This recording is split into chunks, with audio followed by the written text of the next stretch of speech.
మన జీవితాల్లో కూడా మనుషులు అనేక సార్లు మనల్ని రెచ్చగొడుతుంటారు, ప్రేరేపిస్తుంటారు, ఎన్నో మాటలు అంటారు, ఎన్నో నిందలు అంటారు, చేయనివి చేసినట్టు మాట్లాడతారు. దేవుడు అంటున్నాడు, కంట్రోల్ యువర్ పీస్.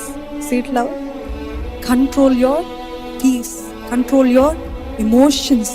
మీ సమాధానాన్ని కంట్రోల్ చేసుకోండి, మీ రియాక్షన్స్ కంట్రోల్ చేసుకోండి. వారు చేసినంత మాత్రము మీరు రియాక్ట్ అయిపోకండి. మీ సమాధానము జాగ్రత్త, మీ భావోద్వేగాలు జాగ్రత్త. ఎందుకంటే మీ రియాక్షన్లోనే అపవాదికి చోటిస్తున్నారు.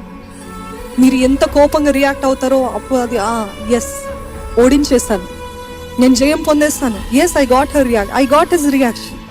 నేను అనుకున్నట్టే జరిగింది.